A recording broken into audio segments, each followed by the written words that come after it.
If you have been paying attention to what's going on in the news, there was this thing when COVID first started. A lot of people claimed that it was possibly made in a lab. And some people went so far as to say that on national television. And let me just remind you, one of the people who was brave enough to suggest on national television that the COVID virus may have come from a lab was Jon Stewart. Stephen Colbert's first guest in front of a live studio audience. Jon Stewart got lots of laughs, but he's also getting some flack for what he said about the Wuhan COVID lab leak theory.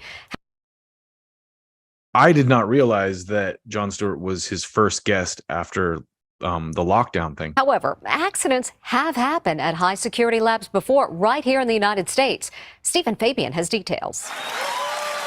Jon Stewart is taking a lot of heat for his appearance this week with Stephen Colbert. He made it clear he believes that the COVID-19 virus leaked from the lab in Wuhan, China. How did this happen? And they're like, a pangolin kissed a turtle? And you're like, no. What do you mean by that? Do you mean like perhaps there's a chance that this was created in a lab, there's an investigation? A chance? Well, but oh my God. A Washington Post columnist blasted Stewart. He should shut up and stick to the thing that got him How terrible Stephen Colbert is. Oh my God, he's the worst. famous in the first place. On the other hand, Stewart is being praised by Fox News, where the lab leak.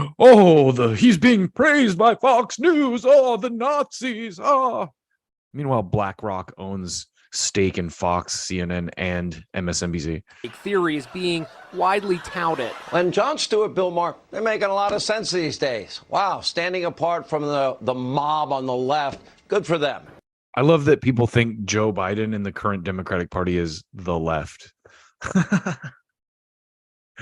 Hannity and your boomer takes. The lab leak theory is gaining growing support. One reason is that accidents involving dangerous viruses have happened in labs before. In fact, it happened right here in the United States. A lab at the university. So Jon Stewart was one of the few people brave enough to suggest on television, that national television, that the COVID virus came from a lab. You know who else was someone who was kind of ahead of that curve was the former director of the CDC. And I remember seeing an interview with him where he said, and I'm not a scientist, but this made sense to me. He said, if the virus had come from animals, bat populations migrate, so it would have sprung up in other places, but the origin had been traced to Wuhan from the get-go. By people who know what they're doing. So right out of the gate, that just made sense to me. I was like, okay, well, that makes sense, right? And so anyway, let's watch this next clip. And this is we're gonna go back to the good folks at Rising here and listen to what Robbie has. The lab leak theory of COVID-19's origins gained tremendous legitimacy this week as the Wall Street Journal confirmed independent reports from friends of the show, Matt Taibbi and Michael Schellenberger, that the earliest outbreak occurred at the Wuhan Institute of Virology in November 2019. I love how he still can't say that it's true. It's like the Chiron says Wuhan lab leak theory confirmed. But the language he uses, it gained a lot more traction or something like that. Patient zero are now presumed to be 3 Chinese scientists, at least one of whom, Ben Hu, worked extensively on gain-of-function research, the manipulation of viruses to make them more dangerous, which was funded by grants from the U.S. federal government. Those cases... Even the Wall Street Journal's headline is like kind of vague, where Matt Taibbi and Michael Schellenberger reported this, and they confirmed all their sources. They're good reporters, but the Wall Street Journal really confirmed it. But I love the language they use, how vague and kind of like unspecific it is. It's like they're still not admitting it completely. They're like, the people who, it doesn't say confirmed, it says the people who fell ill early were US funded researchers. Cases occurred in November 2019, well before the Hunan wet market outbreak, favored by some in the scientific community as the more likely origin story. And they occurred among the very people one would most suspect in the event of a lab accident. This is quite damning, to say the least. Anyone still clinging to an animal origin theory, remember the pangolins and the raccoon dogs? They're cute. Is running up against Occam's razor.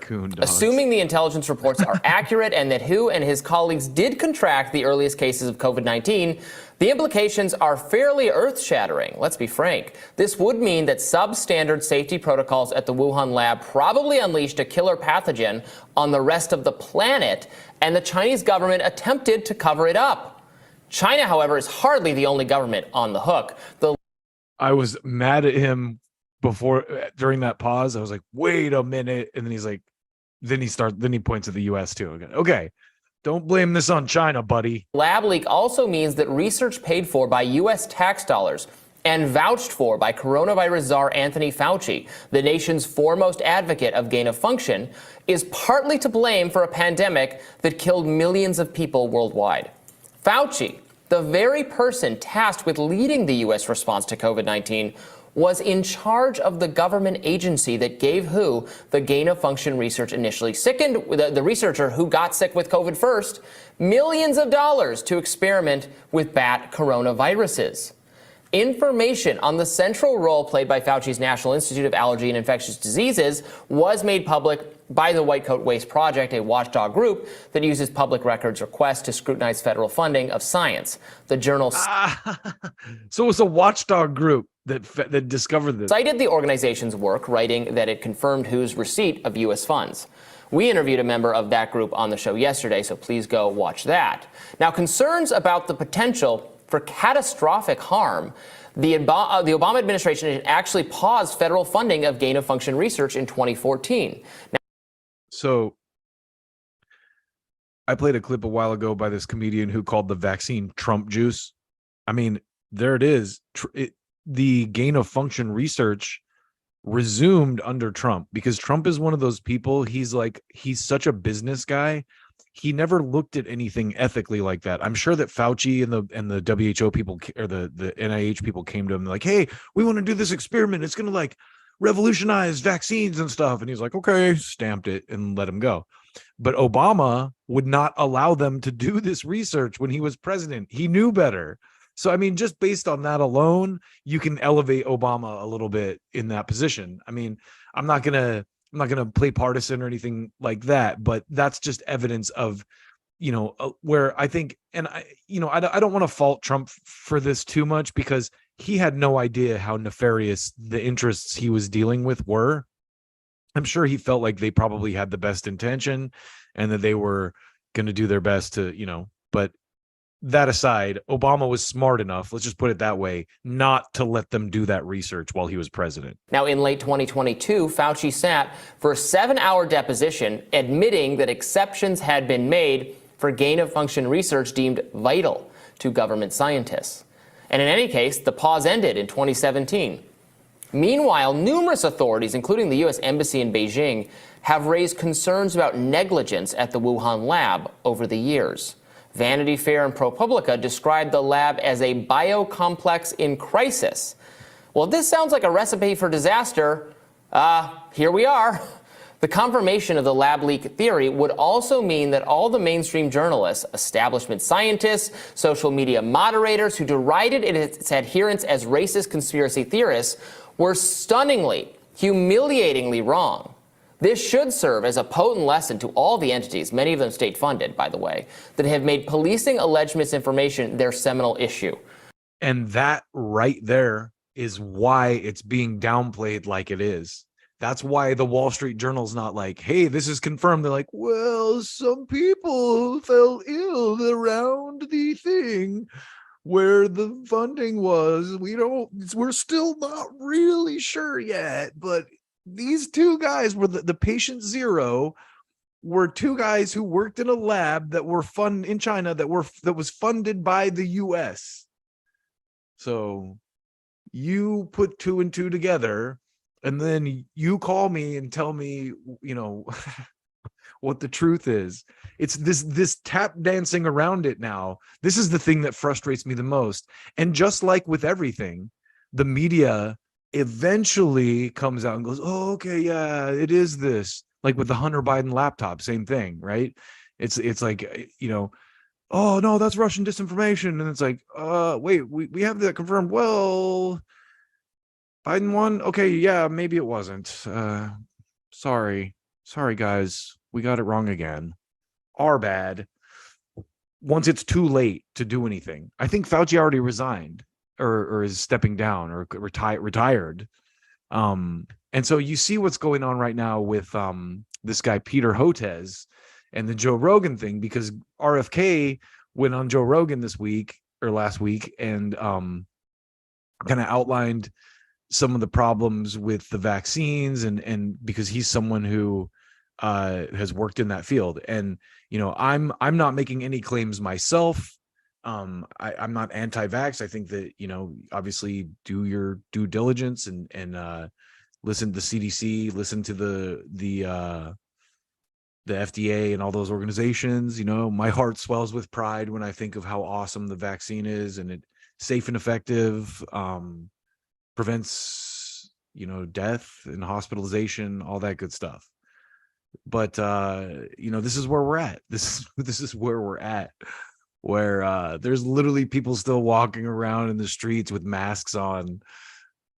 They're so scared. They're still scared. It's like PTSD, COVID PTSD these people have.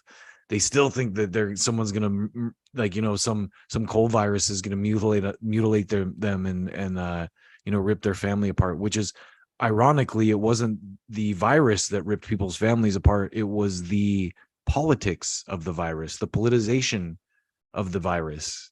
Because, why is this even a political thing? It's like, if you were a vote blue guy, then you believe that the lab leak was a racist conspiracy theory. And if you're a MAGA, then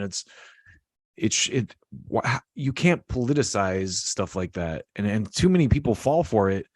And this is, again, speaks to what I was talking about earlier with all the neocons moving into the Democratic Party. Everything's a partisan issue, because once you believe that Trump is, the most evil fascist ever to walk the earth, it's okay to vote. You can justify voting for someone as terrible as Joe Biden, who has a long history of being a terrible right-wing neocon who voted for the Iraq war and, passed crime bills that put, tons of minority people in jails, and is a literal puppet of the finance industry who have tax havens in Delaware, where he's been a senator his whole life. So, and is the exact same level of abuser that Trump is. When you look at the accusations from people like Tara Reid and Lucy Flores, and, I don't even dislike Joe Biden that much, to be honest, as a person. I think he's been through some hard shit. He lost his family and all that kind of stuff. But that aside, it's not really Biden that's the problem. It's the people who put him in place as the figurehead, because it's the permanent Washington people. And that's so evident now to everyone who's watching. A guy like Anthony Fauci has been in Washington since the Reagan era. That's like 50 years, that's a good 50 years that guy has been in Washington. And you saw this with people like Dick Cheney, who worked for the Nixon and the Ford administrations before he got to the George W. Bush administration. He was a creature of Washington who knew how to work the levers of power. And that's exactly who someone like Fauci is. He's part of the permanent Washington apparatus, who's been in the game long enough that he knows what levers to pull to spill cash out of them. So, say what you will about that. I hope YouTube isn't too unkind to me for being so critical. But, I'm just playing clips that are already on YouTube. So, hopefully I'm irrelevant anyway. I have 206 subscribers. Like, you going to stop me right now? Fine, I guess. But Anyway, I keep reading things. I'm a little paranoid today because I was reading a couple people on Twitter talking about their accounts being shut down for talking about RFK Jr. or showing clips of RFK Jr. So we showed clips of RFK Jr. earlier just to criticize the guy. So take that, YouTube.